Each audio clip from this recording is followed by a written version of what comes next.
On va aller dans ce moment particulièrement de réflexion sur ce sujet des plus importants actuellement, puisque Jésus en a parlé sur la fin des temps. Donc on va se lever, si vous voulez bien, et on va lire dans 1 Timothée, la première épître à Timothée, et nous lisons particulièrement au chapitre 4. Première épître à Timothée, chapitre 4, verset 1er. Le titre du message, donc, c'est les esprits séducteurs et c'est une partie qui s'intitule la manière ou les manières des séducteurs. Mais l'Esprit dit expressément que dans les derniers temps, quelques-uns abandonneront la foi pour s'attacher à des esprits séducteurs et à des doctrines, des enseignements de démons, par le moyen, comment cela? Par l'hypocrisie, donc, de faux docteurs, portant la marque de la flétrissure dans leur propre conscience, prescrivant de ne pas se marier et de s'abstenir d'aliments que Dieu a créés pour qu'ils soient pris avec action de grâce par ceux qui sont fidèles et qui ont connu la vérité. Car tout ce que Dieu a créé est bon et rien ne doit être rejeté, pourvu qu'on le prenne avec action de grâce, parce que tout est sanctifié par la parole de Dieu et par la prière. Amen. Et je continuerai le verset suivant. Paul dit à Timothée en exposant, donc en parlant de cela, en exposant ces choses aux frères, tu seras un bon ministre de Jésus-Christ, nourri des paroles de la foi et de la bonne doctrine que tu as exactement suivie. Repousse les contes profanes et absurdes. Exerce-toi à la piété, car l'exercice corporel est utile à peu de choses, tandis que la piété est utile à tout, ayant la promesse de la vie présente et de celle qui est à venir. C'est là une parole certaine et entièrement digne d'être reçue.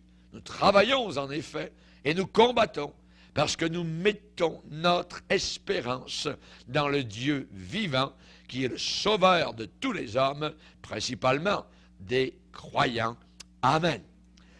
Père, nous te bénissons, nous te glorifions pour ce temps de pause, ce temps de réflexion que nous voulons faire, Seigneur, afin de considérer les choses, Seigneur, qui se passent autour de nous, particulièrement dans le monde religieux. Et nous te demandons, Seigneur, que nous puissions comprendre ce que l'enseignement des Écritures est là, Seigneur, pour nous dire. Nous prions que ceux qui entendent, ceux qui écoutent ce message, l'écoutent avec l'Esprit de Dieu, avec un cœur, et non pas uniquement avec la tête. Nous te le demandons, Père, dans le nom puissant de Jésus. Amen. Et tout le peuple dit Amen. Gloire à Dieu. Voilà, vous pouvez vous asseoir, frères et sœurs. Alléluia. Nous allons parler ce soir des manières des séducteurs. Les manières, les façons d'agir, donc le modus operandi des séducteurs. Et si vous sondez les Écritures attentivement concernant les derniers jours, vous allez voir particulièrement que Jésus a parlé de la séduction.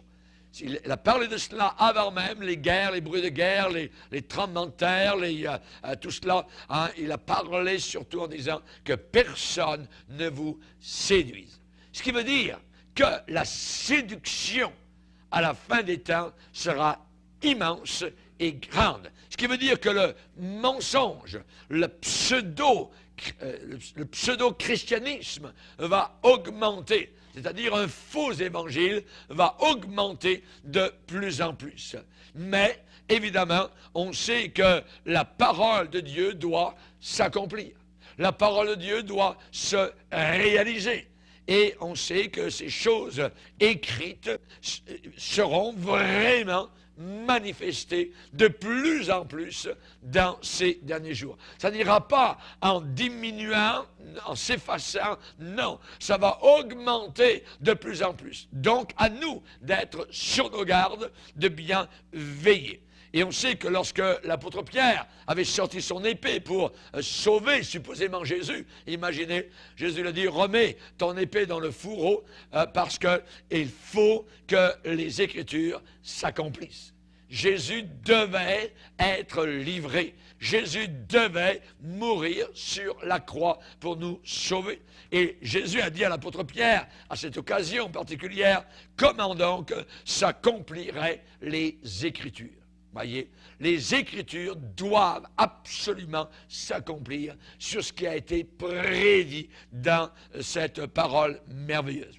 Et évidemment, ce qui veut dire que beaucoup, je dis bien beaucoup, pas très peu, pas un ici et là, beaucoup de séducteurs vont venir parmi le peuple de Dieu, au milieu du peuple de Dieu, en nombre de plus en plus nombreux, de plus en plus grands. Donc, beaucoup de séducteurs vont venir et ils vont déclarer un peu de vérité. Voyez, pour être séduisant, vous n'arrivez pas avec une fausse doctrine, vous arrivez avec la vérité pour gagner le cœur des gens. Et ensuite, vous donnez votre poison, voyez, votre fausse doctrine. Donc, beaucoup de séducteurs, évidemment, donc, ils vont arriver parmi le peuple de Dieu. Ils vont déclarer un peu de vérité et ainsi, ils vont gagner la faveur des gens. Ils vont gagner le crédit, voyez, des gens. Tout marche par la foi, comme dans le gouvernement. Quand les gens n'ont plus foi dans le gouvernement, ils mettent dehors, voyez. Et c'est la même chose dans le monde, je dirais, évangélique. On a besoin, évidemment, de croire en ceux qui nous enseignent. Mais si ceux qui enseignent commencent à dévier, commencent à mettre un peu de vérité et un peu d'erreur, à ce moment-là, je dois me retirer. Voyez, je ne peux pas rester au pied de séducteurs. Les gens, qu'est-ce qu'ils vont faire? Quand vous avez un séducteur devant vous, les gens vont examiner les Écritures et ils vont dire ce que ces hommes disent. C'est vrai, c'est vrai. Puis, quand ces hommes séducteurs auront gagné le cœur des gens, c'est alors, et alors seulement, ils savent très bien, voyez, qu'ils vont apporter leur fausse doctrine. Quand le cœur est attaché, quand le cœur est confiant, quand le cœur est en sécurité, c'est à ce moment-là que, évidemment, ces faux docteurs agissent avec des fausses doctrines, voyez. Et on sait, j'aimerais vous donner quelques conseils. Un des conseils que je vais vous donner, ne donnez jamais votre cœur aux hommes. Ne donnez jamais votre cœur aux hommes. La Bible dit, mon fils, donne-moi ton cœur. Amen. Donnez votre cœur au Seigneur Jésus-Christ. Combien de personnes aujourd'hui sont assis au pied de faux semblants, de faux docteurs? Ils ont confiance dans ces faux docteurs-là. Parce que les gars sont arrivés au départ avec de la vérité et pendant assez longtemps, suffisamment de vérité pour qu'ensuite, ils les prennent avec des fausses doctrines. Et les gens croient à cela parce que c'est leur homme. Ne mettez jamais votre confiance dans aucun homme. La Bible dit dans Jérémie 17, « Maudit soit l'homme qui place sa confiance dans l'homme. »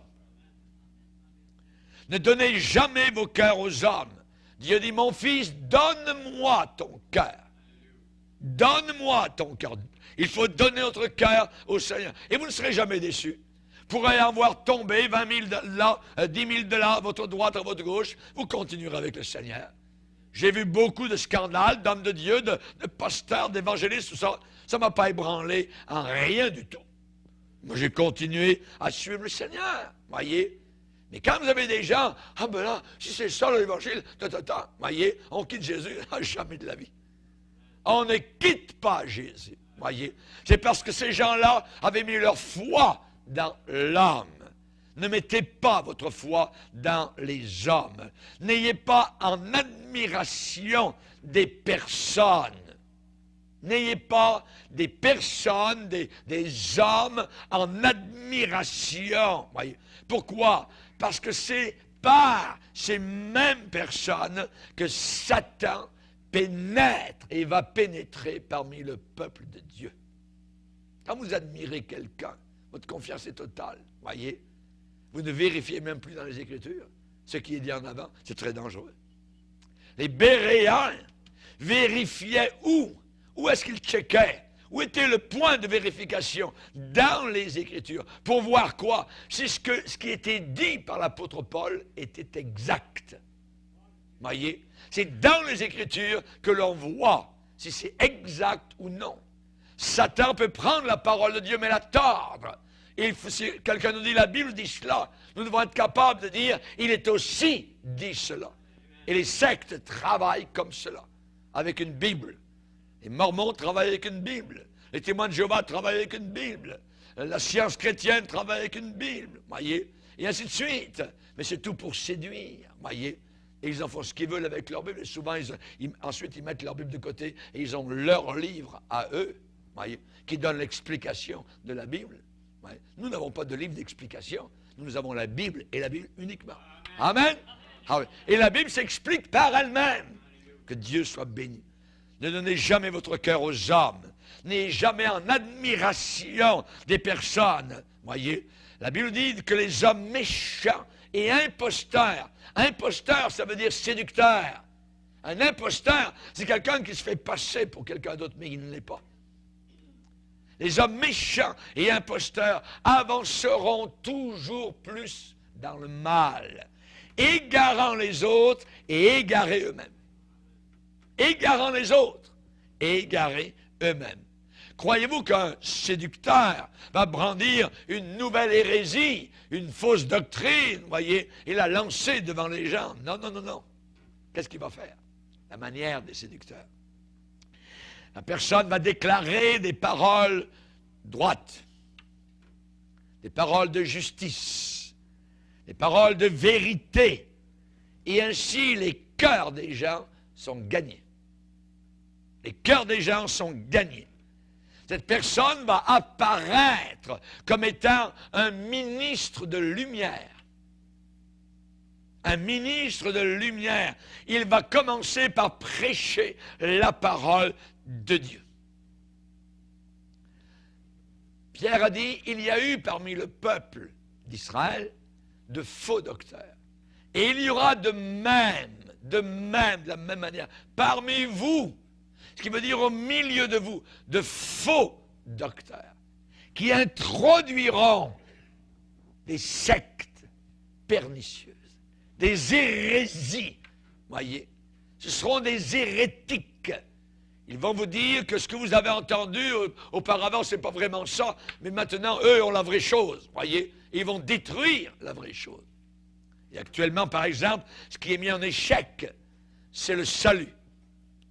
Le salut. Naître de nouveau. Voyez? On nous dit qu'aujourd'hui, même des païens, qu'au ciel, il y aura beaucoup de païens qui ne connaissent pas Jésus. Ils sont nés de nouveau sans le savoir. Voilà l'hérésie. Voyez? Et j'ai pris un de leurs livres dans une école biblique en Angleterre où on a eu notre camp. Nous, on servait juste de leurs prémices, juste de leurs locaux. Mais je suis allé faire un tour dans la bibliothèque. Il y a des très bons livres. Mais au milieu de cela, il y en avait un qui était là. Un vrai poison. Je l'ai acheté pour le dénoncer. Et je vais m'en servir dans une conférence où on va parler de ces choses-là sur l'Église émergente. Quelque chose d'inimaginable. Voyez? Naître de nouveau ne veut plus dire ce que Jean 3 nous l'a dit depuis des siècles. Voyez? Ils sont en train de tordre littéralement la parole du Seigneur. Croyez-vous qu'un séducteur va brandir une nouvelle hérésie d'un coup, la lancer devant les gens? Non, il va déclarer d'abord des vérités. Il va prêcher la parole de Dieu. Voyez?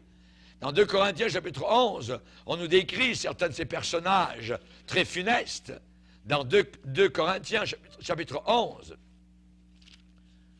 2 Corinthiens chapitre 11, il est dit au verset 13, ces hommes-là sont de faux apôtres, des ouvriers, notez l'adjectif, trompeurs. Trompeurs, ça veut dire menteurs. Déguisés, oh tiens, il y a un déguisement Quel est leur déguisement d'Halloween? Apôtre de Christ, pasteur, leur carte c'est pasteur, révérend, voyez. Tous les faux apôtres sont des révérends. Tous les faux apôtres sont des pasteurs, voyez. Des ouvriers trompeurs déguisés en apôtres de Christ. Et cela n'est pas étonnant. Ça veut dire, ne vous étonnez pas de cela. Pourquoi? Parce que Satan lui-même, le père de ces hommes-là, Satan lui-même se déguise. Comment? C'est quoi son déguisement d'Halloween au diable? Déguise ange de lumière. Lui, c'est ange de lumière. Il paraît comme un ange, presque comme Gabriel. Vous voyez? C'est Satan. Imaginez. Il se déguise en ange de lumière. Donc, ceux qui servent le diable aussi se déguisent. En quoi? En pasteur authentique et vrai. Et c'est là que le bas blesse. Et c'est là que Satan travaille. Ce sont des hommes aux pieds d'argile. Vous donnez un petit coup, tout tombe, tout s'écroule. Voyez. Il n'est donc pas étrange, verset 15, que ces ministres, les ministres du diable, le diable a ses ministres, le diable a ses pasteurs, pas étrange que ces ministres, pronoms possessifs, il les possède, il les a en main. Pas étrange que ces ministres aussi se déguisent en ministres de justice. Leur fin sera selon leurs œuvres. Je ne vous connais pas. Hein? Mais on a fait des miracles, on a prophétisé en ton nom, on a fait le tour de la terre 28 fois et on a prêché la parole, des foules. Je ne vous connais pas. Ouvrier d'iniquité. Ouvrier d'iniquité. Voyez. Donc, évidemment, le faux, je dirais, prophète ou la manière des séducteurs, eh bien, ce n'est uniquement que lorsque le cœur des gens est gagné, qu'ils sortent leur doctrine. C'est à ce moment-là, quand ils ont sous la main les gens, les cœurs des gens ont confiance en eux, à ce moment-là, ils sortent une nouvelle révélation, un petit rêve là, une petite vision, tout ça, de bric-à-brac, tout ça. Ah, ouais, quel grand homme de Dieu nous avons, tout ça, voyez. Ils sont tous ébahis. Hein? Voyez. Et c'est ainsi que les cœurs des gens sont gagnés, voyez. Ils sortent à un moment donné leur doctrine et les gens sont séduits. Les gens sont séduits, voyez. C'est un malheur d'être dans des églises où vous avez dans le pupitre un séducteur. Les gens diront, mais n'a-t-il pas dit ceci? N'a-t-il pas dit cela? N'avons-nous pas examiné pourtant cela à partir de la parole de Dieu? Voyez? Donc c'est un ministre de justice. Viens pas parler contre mon pasteur. Voyez? Et ainsi de suite. Ce qu'il a prêché, nous l'avons vu dans la parole, ça doit être correct, parce que les autres choses qu'il nous a prêchées et enseignées sont vraies. Donc ça aussi, ce qu'il nous dit, doit être vrai. Tout est vrai, on avale tout. La ligne, l'hameçon, la ligne, le verre, tout ce que vous voulez. Tout, on croit tout. Voyez. Dans Luc chapitre 6, verset 26. Dans Luc 6, chapitre 6, verset 26, Jésus a dit, malheur, lorsque tous les hommes diront du bien de vous. Car c'est ainsi, c'est comme cela, c'est de cette manière qu'agissait leur père à l'égard des faux prophètes. Les faux prophètes, eux, sont élevés sur un piédestal. Ça marche l'affaire, ça fonctionne, voyez. Tandis que la vraie Église de Dieu, les gens disent, cette secte qui rencontre partout de l'opposition. Mais les autres, eux, ça marche à fond. Ça va bien avec le gouvernement, avec ci, avec ça. Ils ont des entrées partout, la mairie, tout ça. Ça va bien, tout ça. Même avec le curé du coin, l'évêque, même, ils peuvent aller à Rome avec le pape, chanter pour le pape. Il n'y a aucun problème, vous voyez. Chers amis, les gens sont séduits. Et Jésus a bien dit que personne ne vous séduise. Que personne ne vous séduise. Voyez.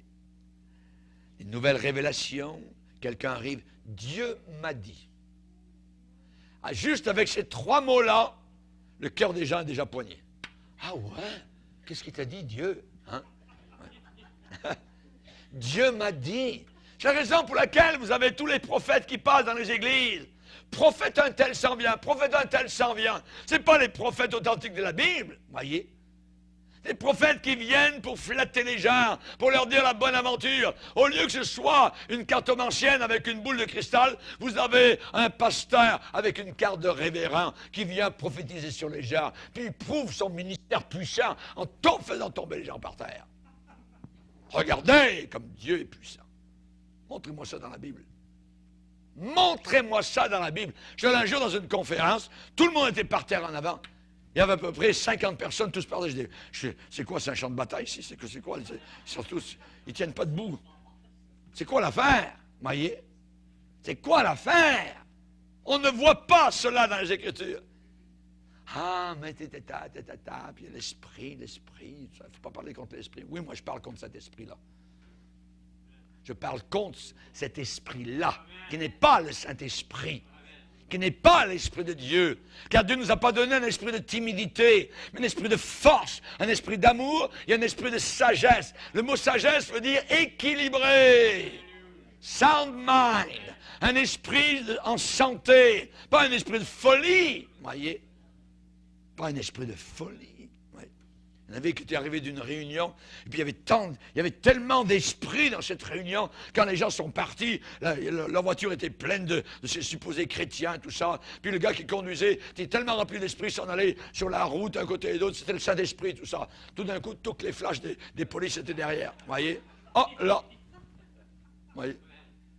Là, il a fallu payer l'étiquette, voyez. Là, il redevenait normal. Non, c'est pas le Saint-Esprit, c'est la folie. C'est la folie. Dieu ne nous a pas donné un esprit de folie, mais un esprit de sagesse. Amen. Alléluia. Gloire à Dieu. Que personne ne vous séduise. Prenez avec moi Colossiens chapitre 2. Colossiens chapitre 2. Vous allez voir le leitmotiv qui revient au moins 4 fois. L'apôtre Paul enseigne. Dans Colossiens chapitre 2, n'oubliez pas que c'est la parole de Dieu, ce n'est pas la mienne. Et ici, c'est des avertissements contre les fausses doctrines. Verset 4. Je dis cela afin que personne ne vous trompe par des discours séduisants. C'est beau. Les gars, ils parlent, on dirait que c'est des trompettes d'ange. Voyez?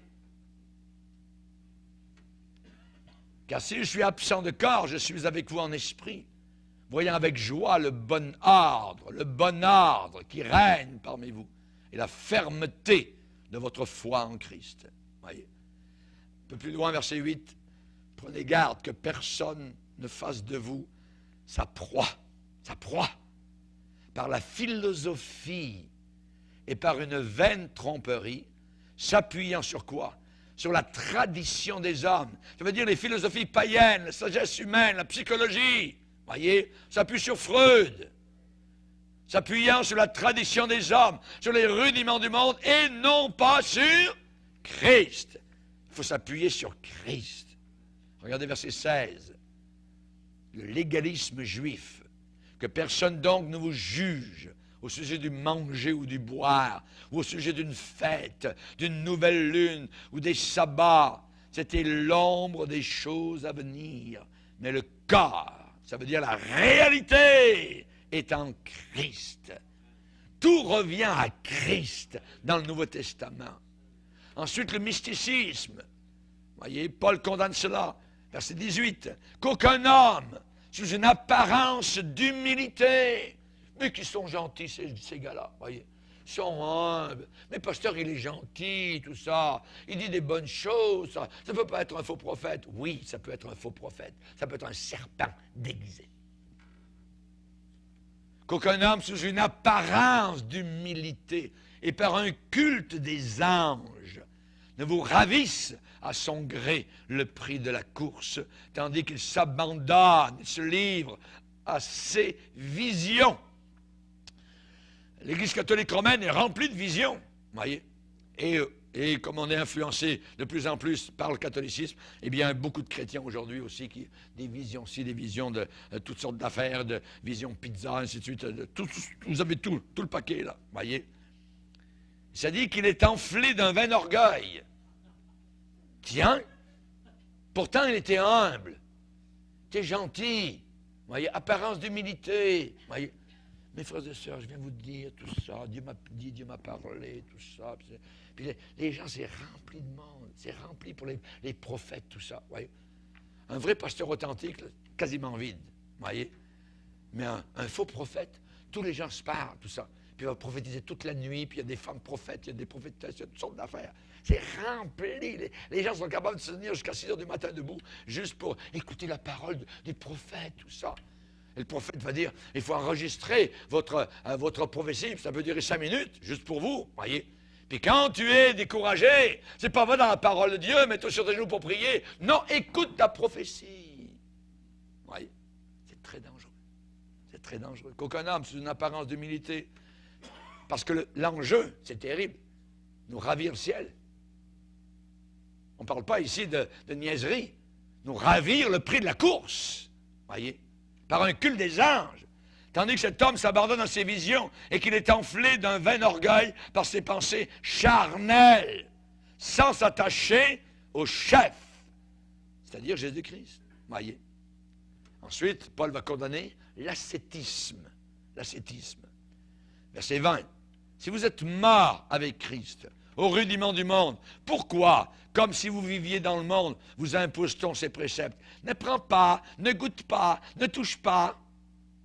Préceptes qui tous deviennent pernicieux par l'abus et qui ne sont fondés que sur les ordonnances et les doctrines des hommes. Ils ont à la vérité une apparence de sagesse, en ce qu'ils indiquent un culte volontaire de l'humilité et le mépris du corps, mais ils sont sans aucun mérite et contribuent à la satisfaction de la chair. J'aimerais vous dire une chose, votre corps est bon. Amen. Votre corps n'est pas mauvais. L'ascétisme est une fausse doctrine. Dans l'Église catholique, sont remplis d'ascétisme. Par exemple, les moines, ils partent, voyez, ils rentrent au couvent, tout ça, jeunes, puis toute leur vie, là, ils vont se lever à 3 heures du matin, matine, ainsi de suite, ils mangeront rien, ils vont se prendre avec des fouets, ils vont se fouetter, tout ça. Jamais de la vie, c'est la foutaise. Martin Luther avait fait cela. Il en est sorti quand il a découvert la liberté de l'Évangile. Et il a bouleversé l'Europe. Alléluia. Le rayon de lumière est venu sur une Europe qui était totalement doctrinée par le romanisme et le papisme. Merci Seigneur. Amen. Votre corps n'est pas mauvais. Alléluia. Votre corps est bon. Alléluia. Et de l'ascétisme, goûte pas, mange pas, ainsi de suite, tout ça. Non. Voyez. Moi, je mange. Il y a un temps pour jeûner et puis un temps pour manger. Alléluia. Gloire au Seigneur. Je veux servir le Seigneur équilibré. Dans l'équilibre. La manière des séducteurs, voyez, c'est toujours, ah ben non, c'est suite, puis un jeûne de 40 jours. Regardez, je viens de sortir de mon jeûne, j'ai fait 40 jours de jeûne, regardez tout ça, j'ai perdu 48 livres, ainsi de suite. Est-ce qu'on s'en fout? Ça fait quoi de plus? Voyez? Ça fait quoi de plus? L'ascétisme. L'ascétisme n'est pas dans l'Église de Dieu. Voyez? Nous ne sommes pas des ascètes.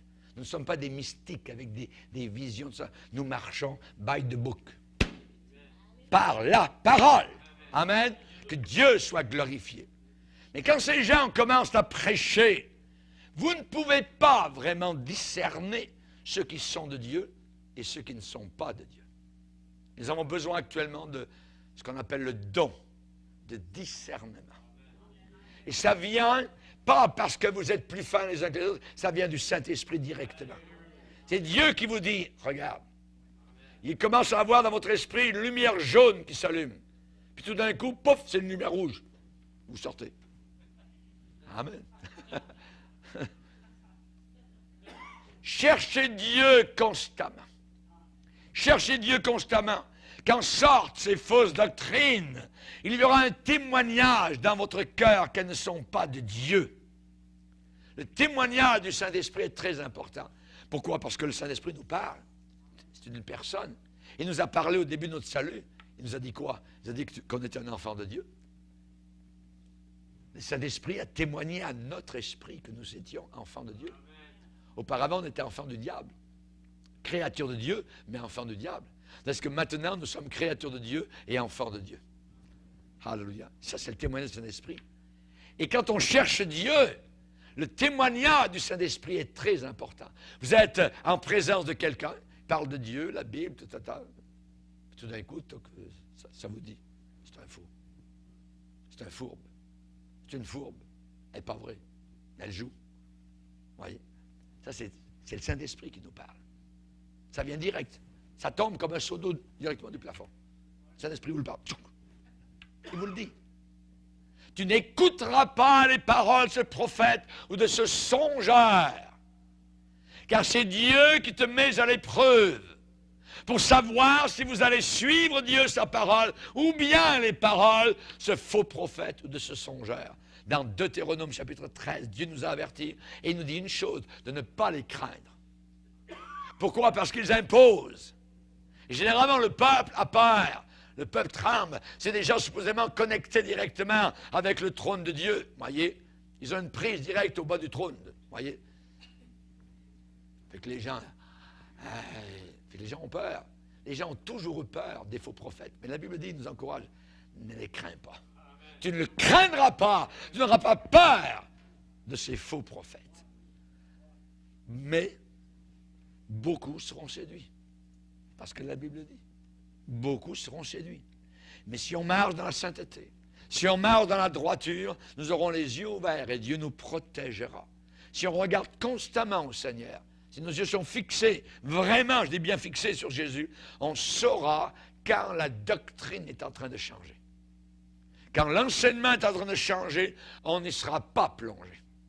Nous n'y serons pas plongés. David a dit, j'ai constamment l'Éternel sous mes yeux. Et nous devons être comme lui. J'ai constamment l'Éternel sous mes yeux. Un ministre de justice, voyez, un pasteur, voyez, un évangéliste, va marcher dans cette sagesse. Il va marcher dans la sagesse de Dieu. Le ministre de justice va marcher dans cette sagesse. Et sa vie aussi sera en accord avec, évidemment, la parole de Dieu, et ses lèvres vont apporter, je dirais, ce qui est totalement, je dis bien totalement vrai, sans mélange. Sans mélange, voyez. Jérémie 23, pourquoi mêler la paille au froment? Le froment, c'est la véritable parole de Dieu, lourde de vérité et de conséquences. Mais les faux prophètes mélangent la paille qui est légère et qui s'envole au vent. Et les faux prophètes mélangent les deux, le froment et la paille.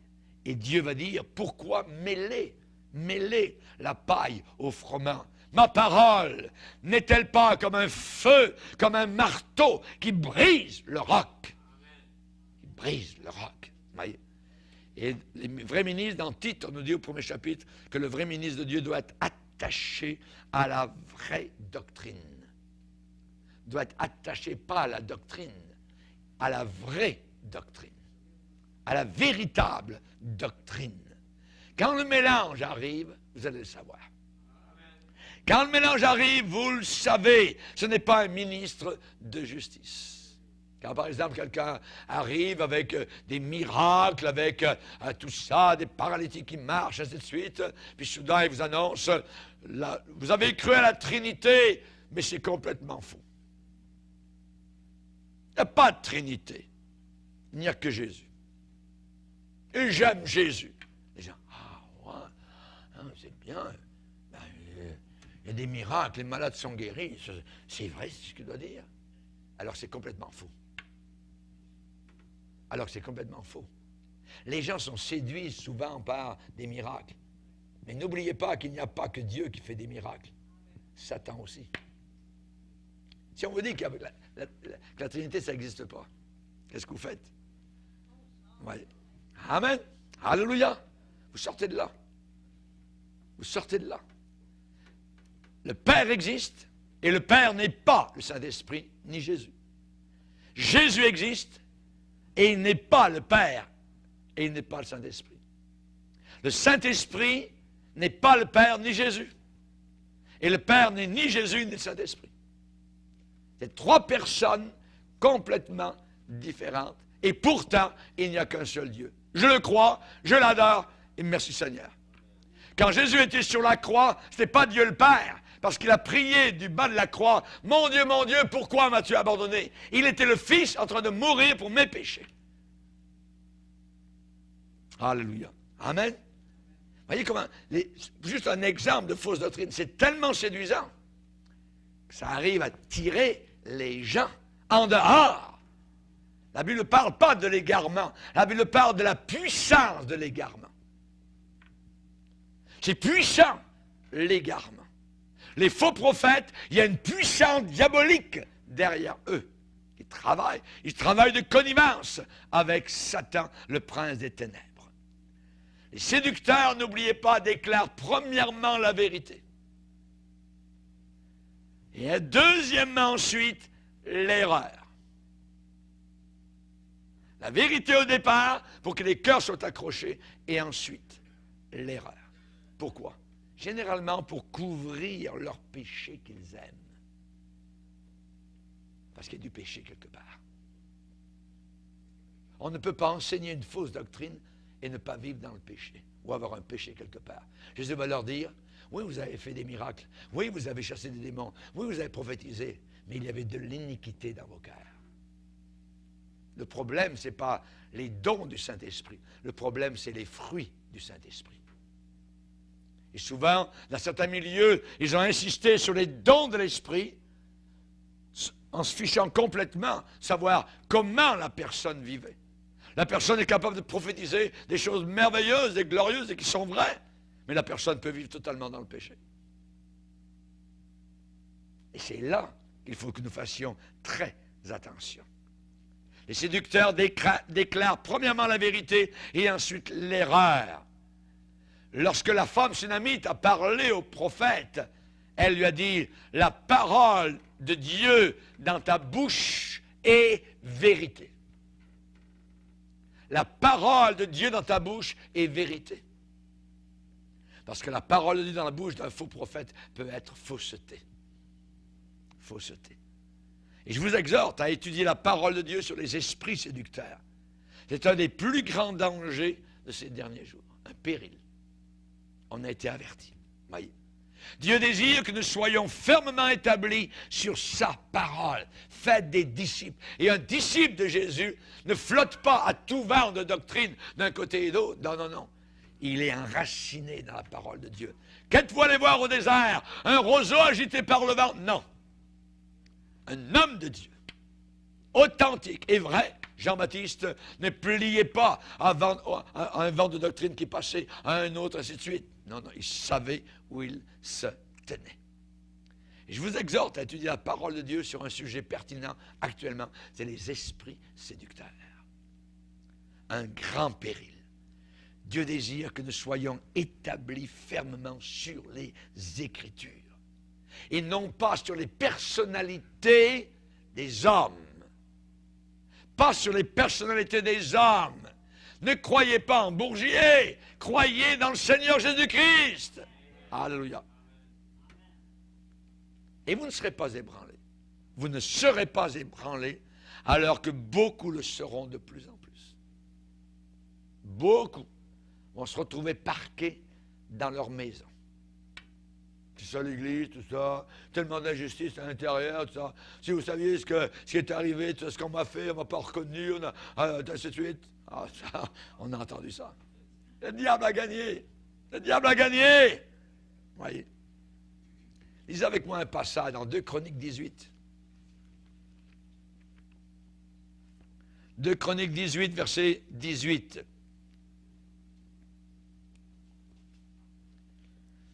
Il y a 2 rois qui sont l'un à côté de l'autre. Un bon roi qui s'appelle Josaphat et l'autre roi est méchant qui s'appelle Akab, qui avait marié la fille du diable, Jézabel, la fameuse reine Jézabel.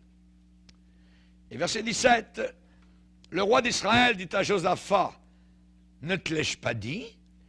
Il ne prophétise sur moi rien de bon, il ne prophétise que du mal. » C'était un prophète authentique de Dieu qui s'appelait Michée. Et Michée dit, « Écoutez donc la parole de l'Éternel. j'ai vu l'Éternel assis sur son trône et toute l'armée des cieux, c'est-à-dire tous les anges, les chérubins, ainsi de suite, se tenant à sa droite et à sa gauche. Et l'Éternel dit, qui séduira Akab, roi d'Israël, pour qu'il monte à Ramoth en Galade et qu'il y périsse? Qui va séduire? Ils répondirent l'un d'une manière, l'autre d'une autre. Et un esprit vint se présenter devant l'Éternel et dit, moi, je le séduirai. L'Éternel lui dit, comment? Je sortirai, répondit-il, et je serai un esprit de mensonge dans la bouche de tous ces prophètes. L'Éternel dit, tu le séduiras, et tu en viendras à bout. Sors et fais ainsi. Et maintenant, c'est Michée qui parle, maintenant voici l'Éternel a mis un esprit de mensonge dans la bouche de tes prophètes qui sont là. Et l'Éternel a prononcé du mal contre toi. Les faux prophètes disaient à Akab, il ne savait pas trop s'il devait aller à Ramoth en Galade pour combattre. Les faux prophètes sont là et on dit, ouais, monte Akab, Dieu est avec toi, tu seras vainqueur. Akab dit, il n'y a pas encore un homme de Dieu qu'on pourrait consulter. Il parle au roi Josaphat qui est à côté de lui. Vous voyez. Josaphat dit, il y en a un. Avec lui, tu vas savoir la vérité. Il s'appelle Michée. Michée, ah, non, je le hais. Il dit jamais du bien sur moi. Josaphat dit, ben, fais-le venir quand même, on va voir. Et Michée arrive, il y a des centaines de faux prophètes, de faux pasteurs qui sont là. Il y en a un qui arrive. Et il dit ça. J'ai vu l'Éternel assis. Un esprit a parlé et a dit, je séduirai Akab pour qu'il monte à Ramoth en Galade. Quand Akab entend ça, ouais, il dit, ce gars-là, mettez-le au pain et à l'eau en prison. Les gardes arrivent, costauds, prennent le pasteur, mettent en prison, plic-plac, en bas, à l'ombre. Avant qu'il ne quitte le lieu où était le roi Akab, Michée se retourne et dit, roi Akab, si tu retournes vivant de Ramoth en Galade, c'est que l'Éternel n'a pas parlé par ma bouche. Bye bye. Emmenez-le. Il monte au combat. Vous voyez. Et au combat, ce que Michée a dit, il y repense. Et il va se déguiser en soldat simple. Comme ça. Parce que dans la bataille, ce qu'on cherche, c'est les rois. Si le roi est tué, ils ont gagné. Celui qui tue le roi a gagné. Alors il se déguise en simple soldat. Et le roi Josaphat, qui est un bon roi, lui garde ses habits royaux. Et dans la bataille, les ennemis arrivent et voient un roi. Et là, ils sont prêts de le tuer. Josaphat. Il est dit que Josaphat a crié à l'Éternel, « Oh Seigneur, secours-moi » Et les archers sont détournés de Josaphat. Et ensuite, la Bible dit qu'au hasard, un des soldats a tiré une flèche dans la bataille. Pouf! Elle est venue se piquer directement dans le corps d'Akab. Akab a dit à ses soldats qui sont sur le char, « Tirez-moi en dehors du combat, mon sang coule. » Et il est mort dans son sang. Chers amis, Michée avait dit la vérité. Et les faux prophètes étaient tous inspirés par ce démon. Ouais, monte à Ramoth, tu seras vainqueur. Ouais, attends. Tandis que Michée, un seul. Et c'est pour ça qu'on dit souvent, un seul homme avec Dieu, c'est la majorité. Un vrai, un authentique homme de Dieu, c'est la majorité. Amen. Ne vous attachez jamais à des personnalités humaines. Il faut toujours consulter Dieu quand on entend parler de quelque chose que l'on n'a pas vu dans la parole de Dieu. Quand vous entendez parler de quelque chose que vous n'avez pas vu dans la parole de Dieu, alors il faut consulter Dieu ou aller voir le pasteur qui se tient sur les Écritures. C'est très dangereux. Les Béréens vérifiaient dans les Écritures pour savoir si ce que Paul lui-même disait était exact. nous ne devons pas admirer les personnes parce que c'est exactement par cette méthode que Satan va détruire à la fin des temps beaucoup de personnes parmi le peuple de Dieu. Il faut faire attention. Paul a dit, les hommes méchants et imposteurs avanceront toujours plus dans le mal. Toi, demeure dans les choses que tu as apprises et reconnues certaines. Bouge pas de là. Reste là. Ouais, mais viens là-bas à La Réunion, là-bas à Toronto, à Pensacola, tout ça, à Perpète-les-Oies, vous voyez. Non. Moi, je suis très bien nourri, je reste dans mon assemblée, ça va très bien, je m'en fous complètement, vous voyez. Amen. Gloire au Seigneur. Le feu brûlera continuellement sur l'autel. Si le feu brûle dans votre cœur, ça va vous garder de beaucoup de problèmes. Alléluia. S'attacher à des doctrines de démons, voyez, la Bible parle de cela. Ils s'attacheront à des doctrines de démons. Les démons enseignent au travers de bouches où les démons parlent. C'est dangereux. C'est très dangereux. Et le monde actuellement évangélique est rempli de faux prophètes. Les gens sont friands de leurs livres, ils achètent ça. Et dans les librairies chrétiennes, on ne les enlève pas. Pourquoi? Parce que ça rapporte de l'argent. Il y a les bons livres, mais il y a les autres, les faux aussi. Voyez, il faut les garder parce que les gens aiment ça. Dans les années précédentes, j'ai reçu des lettres de prédicateurs en colère. Habituellement, ces gens-là ne définissent pas tellement les spécificités de leur colère. Mais ils se lancent généralement dans une grande ventilation d'animosité, de colère, d'hostilité, sur moi personnellement. Et généralement, en bout de compte, le problème tombe dans l'une ou l'autre de ces catégories. La psychologie dans l'Église, le rock'n'roll religieux, la visualisation, les chorégraphies dans l'Église, voyez. Votre pensée peut tout, l'écuménisme, les prophètes de Kansas, l'estime de soi, l'évangile de prospérité, tout cela, ça tombe dans l'une ou l'autre de ces catégories. Ce sont tous des ajouts à la vie chrétienne. Des ajouts à la vie chrétienne. N'oubliez pas que la Bible dit, si quelqu'un ajoute quelque chose, sa vie sera retranchée. Sa vie sera retranchée, voyez. Et parfois, j'ai dévoilé un air à vif concernant le ministère de tel ou tel individu. Et certaines personnes ont quitté ces individus à cause de cela et leurs églises. Alors, ils sont en colère. Ils sont en colère. Le rock'n'roll religieux, heavy metal, à l'intérieur de l'Église, nous arrive en camouflage, supposément pour attirer les jeunes à Jésus-Christ. C'est complètement faux. Ça ne le fait pas. Quand vous relevez la couverture, quand vous tirez le rideau, vous découvrez que c'est une doctrine de démon. C'est une doctrine de démon. La psychothérapie, la psychologie chrétienne, une autre doctrine de démon, la pensée positive, le pouvoir de la pensée. Certains prédicateurs s'y sont livrés totalement à cela. C'est une fausse doctrine de démon. La fondation, le fondement de ces fausses philosophies, ce sont des esprits séducteurs. Et c'est la Bible qui nous le dit. Ce sont des démons qui sont derrière cela. Les démons qui sont derrière cela. Et ces gens-là s'y attachent, s'attacheront. Ils aiment ça. Des séminaires, voyez. Des fins de semaine, voyez. Vous avez des problèmes maritaux. Ce n'est plus, je dirais, la cure d'âme normale que nous avions auparavant. Non.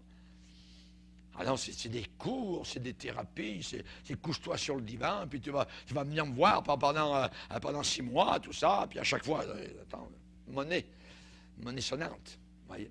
À l'intérieur de l'Église, c'est très dangereux. C'est des démons qui travaillent directement à l'intérieur du corps de Christ. Les esprits séducteurs s'y attacheront. Prenez avec moi 1 Timothée chapitre 6.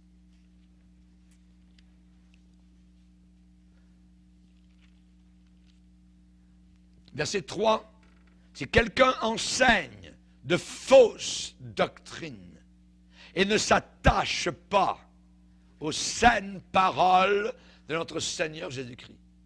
Il y a la doctrine qui est selon la piété. Il est enflé d'orgueil. Il ne sait rien. Mais voyons, il passe pour un grand intelligent, un grand connaissant.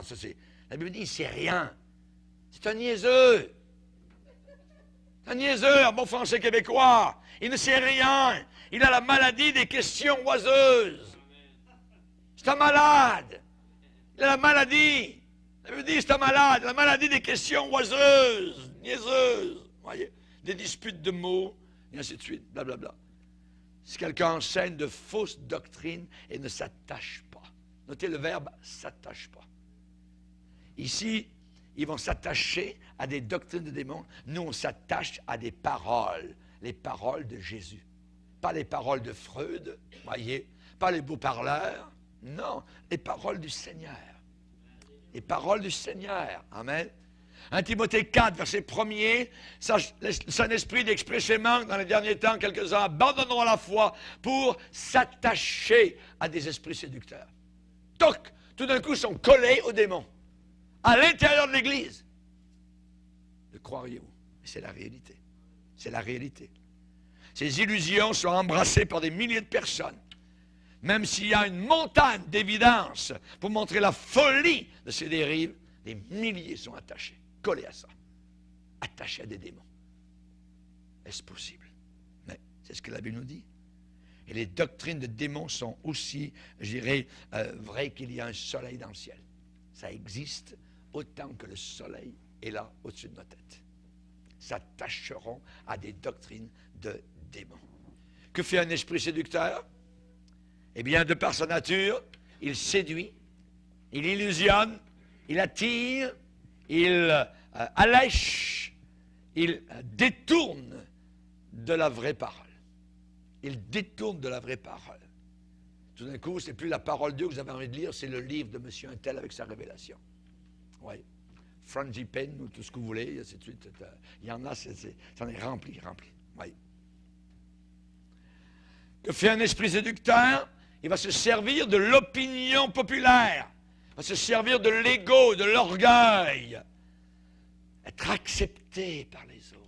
Il faut absolument que les gens m'acceptent. Alors, je vais essayer de leur caresser le poil dans le bon sens. Regardez comme je suis bon. Regardez, je m'occupe de vous. Moi, je connais vos problèmes. Tout ça. Le pasteur, il ne connaît pas. Lui, il est dur. Tout ça, il ne connaît rien.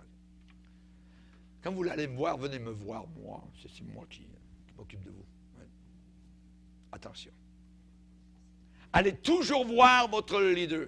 Allez voir le berger que Dieu a établi sur vous quand vous savez et connaissez, évidemment par l'expérience, que c'est un bon pasteur. Il ne nous a pas conduits dans des fausses doctrines. Mais les démons se servent de l'opinion publique, se servent de l'orgueil, l'acceptation, l'ouverture du cœur des foules. Voyez? Et on a souvent dit vox populi. Vox Dei. La voix du peuple, c'est la voix de Dieu. Ce que le peuple dit, c'est Dieu qui parle. Voyez. Et c'est ce qu'on a dans nos gouvernements, par les votes. Ce que les gens veulent, c'est ce qu'ils ont. On a les gouvernements qu'on mérite. Vox Populi, Vox Dei. Mais c'est rentré à l'intérieur de l'Église. À l'intérieur de l'Église. Voyez. Ils se donneront une foule de docteurs. Ce n'est pas Dieu qui leur donne. Dieu voudrait leur donner des bons bergers, capables de les reprendre, capables non pas uniquement de les caresser dans le sens du poil, parfois c'est hors bouse-poil. On n'aime pas ça, mais c'est comme ça, c'est le mandat. Reprends, censure, exhorte. C'est ça, le vrai homme de Dieu, voyez. Le point central, voyez, c'est que derrière la philosophie, derrière la mode religieuse, eh bien, même si on parle de Jésus-Christ, il y a des puissances qui sont là, qui travaillent. Des puissances. On parle de Jésus chez les Jéhovah. On parle de Jésus chez les Mormons, ainsi de suite. Oui. Mais ce n'est pas notre Jésus. C'est un autre Jésus. C'est un ange. C'est un grand ange, tout ça qui n'est pas divin, ainsi de suite. Oui. On a tordu. Mais à l'intérieur de l'Église, ça rentre aussi cela. Donc, un esprit séducteur va se servir du peuple, la foule. Que voulez-vous? Qu'est-ce que vous voulez qu'on vous donne? Qu'est-ce que vous aimeriez? On aime ça, pasteur, on aime ça, ça. Et aujourd'hui, vous avez, et on va le voir dans la prochaine conférence, dans l'Église émergente, vous avez des églises exactement ce que les gens ont voulu, et non plus ce que Dieu désirait. Et c'est un péril. Donc, un esprit séducteur va persuader l'individu d'accepter, d'avaler ces mensonges pernicieux. Il va séduire un ministre d'Évangile exactement de la même manière qu'un pervers, qu'un débauché va séduire une jeune femme naïve. Exactement de la même façon. Ça vient du diable, ça vient de l'enfer, ça vient des démons. Que Dieu nous protège, que Dieu nous garde.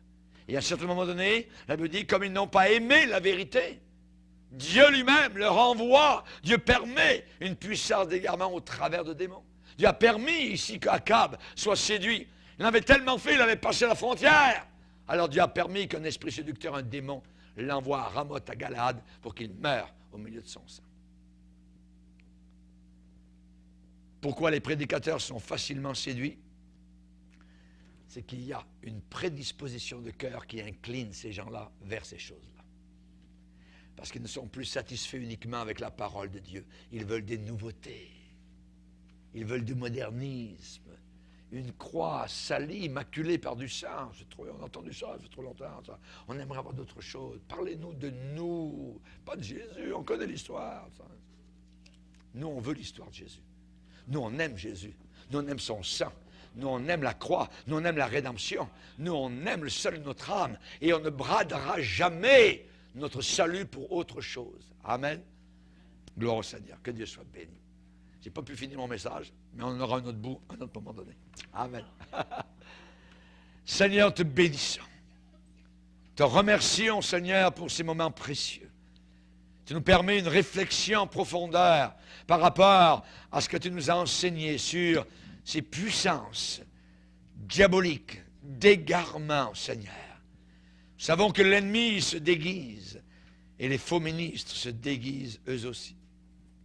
Aide-nous toujours, Seigneur, à discerner, à mettre notre confiance dans aucun homme, dans aucune personnalité, mais que nous puissions toujours te faire confiance à toi. C'est toi seul qui nous as sauvés. Ce n'est pas un homme qui nous a sauvés. Ce n'est pas un pasteur qui nous a sauvés. Ce n'est pas un mouvement qui nous a sauvés. C'est toi, Seigneur. Et c'est à toi que nous voulons rester attachés jusqu'à la fin, ainsi qu'à tes paroles qui sont bonnes, qui sont merveilleuses et précieuses. Au nom de Jésus, amen. Et tout le peuple dit...